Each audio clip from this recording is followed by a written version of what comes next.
Jangan lupa subscribe. Jangan lupa subscribe. Nah, saya sendiri pribadi adalah pengkritik Anies yang paling keras karena saya pendukung Basuki Cahayapurnama. Tapi yang harus saya akui juga kelebihan dari Pak Anies adalah beliau ada pemimpin yang siap dikritik, tidak mau memberangus kritikus, dan dia tetap bekerja fokus walaupun banyak hal yang kita setuju, ada yang kita tidak, tapi intinya tingkat kepuasan publik mengatakan bahwa dia dianggap approve lah ketika memimpin. Kenapa nama Mas Anies muncul? Ya kita objektif aja. Kita melihat tingkat kepuasan publik, kita melihat kesuksesan-kesuksesan. Assalamualaikum warahmatullahi wabarakatuh. Jumpa lagi dengan saya Busta Minarda. Sahabat BN, jarang-jarang kita mendengar musuh yang mengemukakan kebaikan musuhnya. Jarang sekali seorang musuh yang mau di depan publik mengemukakan kebaikan musuhnya, jarang sekali. Apalagi yang namanya musuh bebuyutan. Tetapi ini ternyata ada. Kita tahu selaku seorang kader partai PDIP, Ciko Hakim ini mengakui bahwa dia adalah musuhnya Anies Baswedan. Bahkan mungkin bisa dikatakan musuh bebuyutan Anies Baswedan. Terutama ketika Anies Baswedan memimpin Jakarta menjadi gubernur selama 5 tahun baru lalu. Ciko Hakim mengakui sendiri bahwa dia adalah pengkritik keras Anies Baswedan ketika Anies memimpin Jakarta. Namun seperti kita lihat pada tayangan ini, Ciko Hakim mengakui sendiri bahwa Anies Baswedan ini adalah tokoh yang tidak mau memberangus musuhnya, yang tidak mau memberangus pengkritiknya. Bahkan kita tahu Anies menjadikan kritikan-kritikan yang dilancarkan oleh musuhnya, yang dilancarkan oleh pengkritiknya, dia jadikan sebagai vitamin, sebagai energi untuk dia bisa bekerja lebih keras lagi, untuk dia bisa bekerja lebih fokus lagi kepada program, kepada visi dan misinya yang telah dijanjikan kepada rakyatnya ketika dulu di masa kampanye. Jangankan mempolisikan pengkritiknya, jangankan menyuruh orang lain melaporkan pengkritiknya ke penegak hukum, membalas pun dia tidak pernah, bereaksi pun dia tidak pernah. Kan ada juga orang, saya tidak pernah marah pada pengkritik saya tidak pernah melaporkan pengkritik saya, tapi diam-diam orang lain di bawah tangan disuruhnya melapor. Sehingga orang-orang yang bersuara keras kepadanya dibungkamnya melalui tangan-tangannya yang ada sekelilingnya untuk melaporkan orang tersebut, sehingga orang tersebut masuk penjara. Ketika orang tersebut masuk penjara, dia pura-pura tidak tahu. Ini merupakan sifat seorang pemimpin yang lempar batu sembunyi tangan, bebat di luar, pancung di dalam, yang berwajah elok berhati busuk. Anies diakui sendiri oleh Ciko Hakim tidak memakai sifat demikian. Sehingga ketika saat ini Anies diminta lagi maju oleh rakyat Jakarta di Pilkada 2024 ini. Tidak ada dendam dari Anies kepada Ciko Hakim. Dan tidak pula ada dendam dari Ciko Hakim kepada Anies. Tidak ada dendam dari Anies kepada PDIP. Tidak ada pula dendam dari PDIP kepada Anies. Mengapa Anies dendam kepada PDIP, apalagi kepada Ciko Hakim? Anies menganggap kritikan-kritikan yang diberikan oleh Ciko Hakim, yang diberikan oleh PDIP selama ini, penambah energinya, pemotivasinya untuk bekerja lebih keras lagi. Sehingga dia menganggap kritikan itu adalah positif. Dan itu dari mulutnya sampai ke hatinya. Dari wajahnya sampai ke kalbunya. Bukan di wajahnya saja dia pura-pura tidak dendam. Bukan di wajahnya saja dia pura-pura berhati suci. Tapi hatinya berkarat, tidak begitu. Dari mulutnya sampai ke hati. Dan sehingga sekarang malah PDIP tertarik untuk mendukung dan mengusung Anies di Pilkada Jakarta. Coba kalau ada dendam.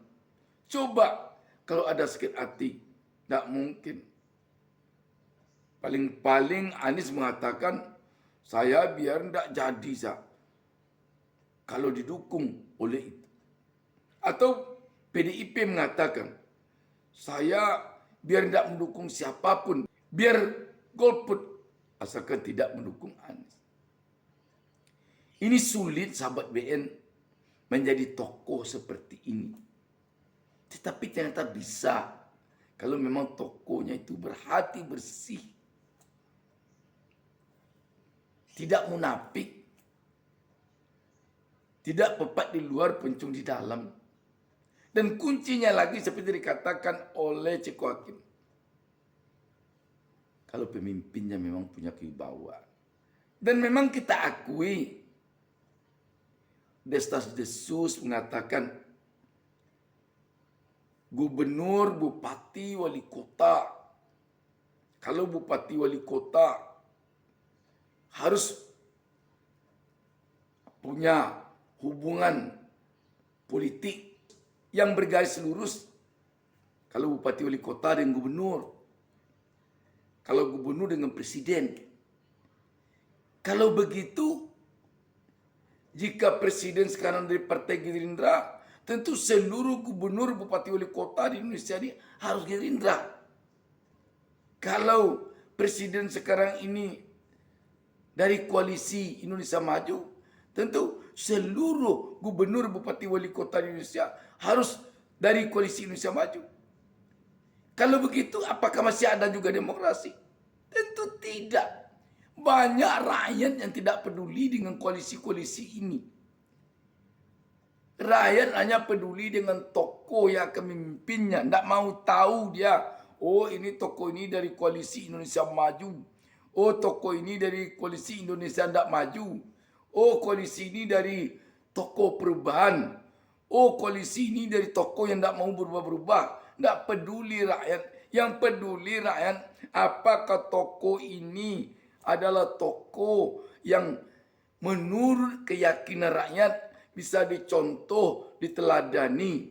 Apakah tokoh ini punya kewibawaan di hadapan mereka? Apakah tokoh ini tokoh yang jujur, yang ikhlas? Apakah tokoh ini tokoh yang mampu membawa mereka ke pentas kesejahteraan? Rakyat butuh itu. Walaupun dia adik kandung, anak kandung, besan kandung, menantu kandung dari presiden. Kalau menurut rakyat dia tidak mampu bekerja, dia kerbitan, dia dipaksa-paksakan, dia hasil tawaran-tawaran, saya tidak akan mau pilih. Karena itu memang kewibawaan seorang presiden sangat perlu.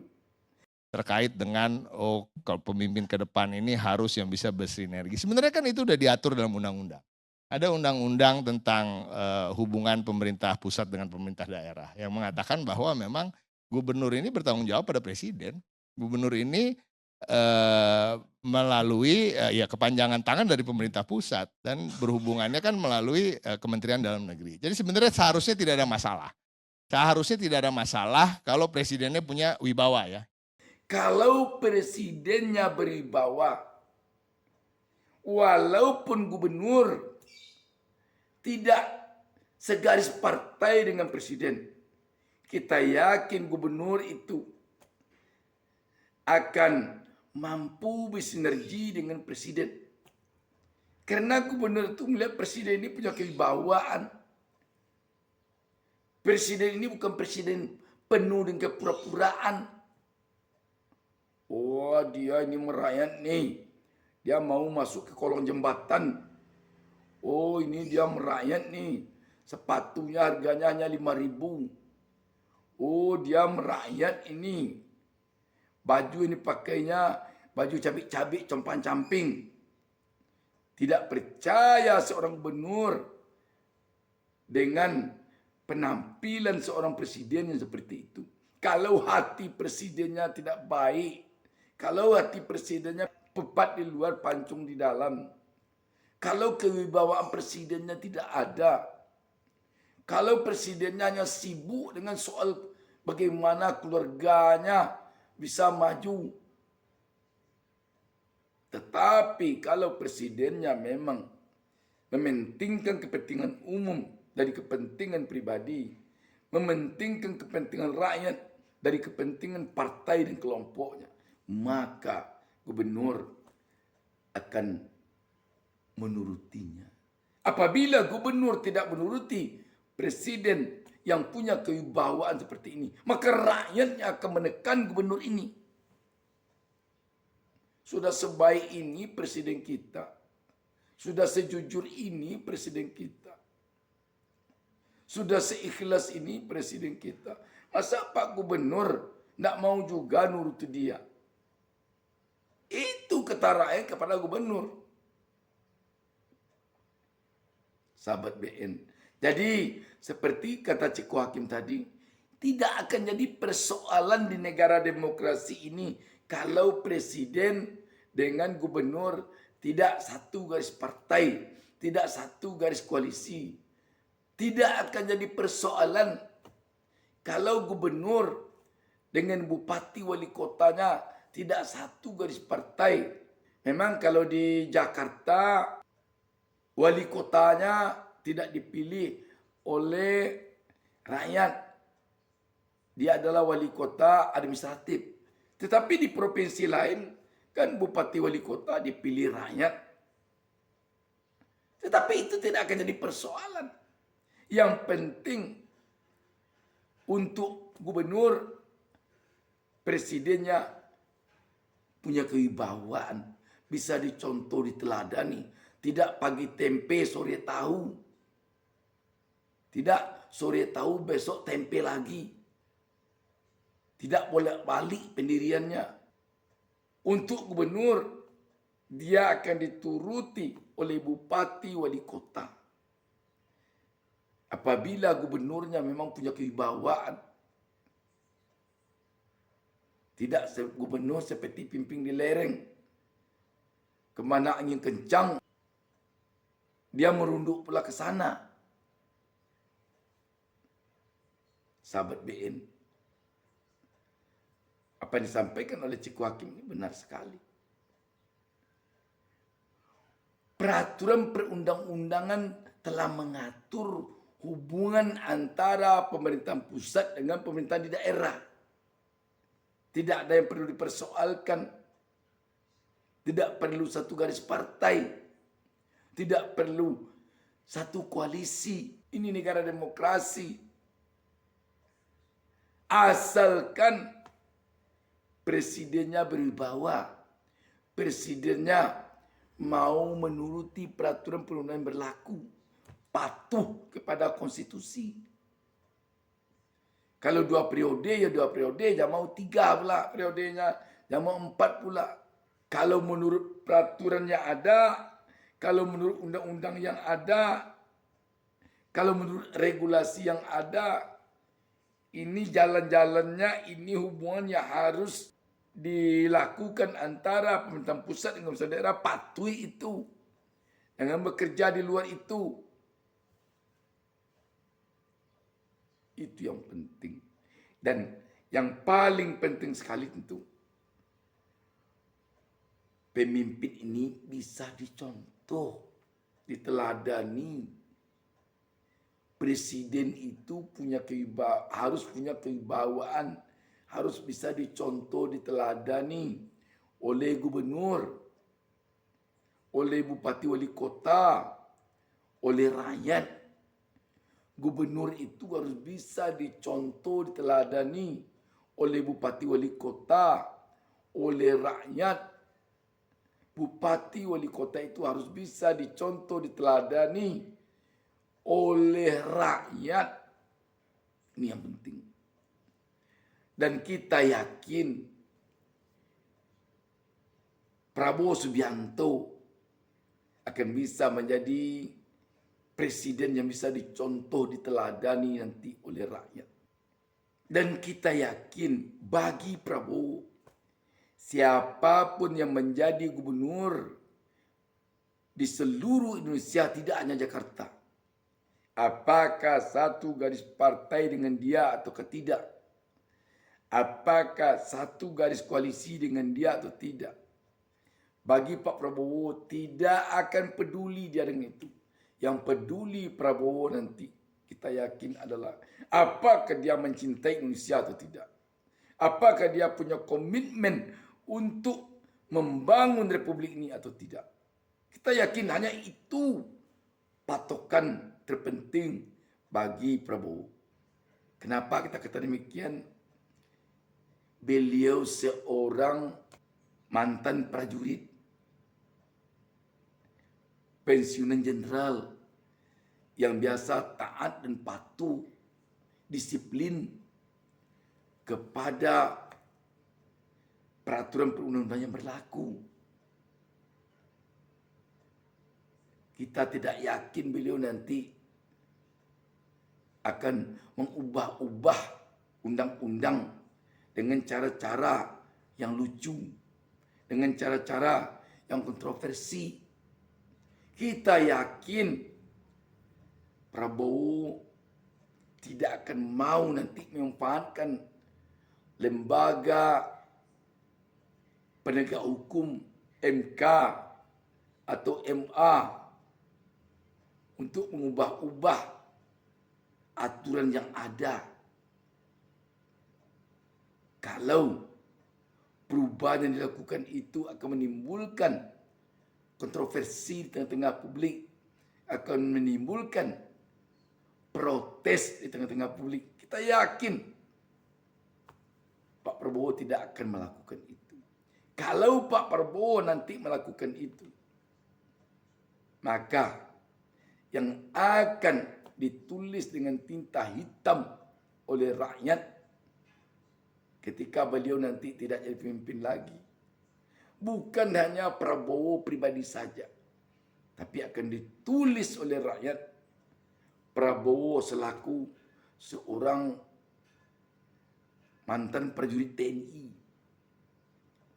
Prabowo selaku seorang pendiri dan pemimpin partai, Prabowo yang seorang intelektual yang punya pendidikan mumpuni.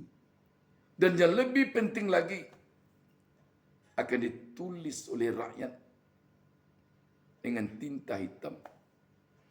Prabowo selaku seorang anak tokoh yang harus diakui ketokohan ayah beliau ini telah mampu merubah wajah perekonomian Indonesia dulunya dari perekonomian yang susah kepada perekonomian yang baik bagi bangsa ini di era beliau dulu.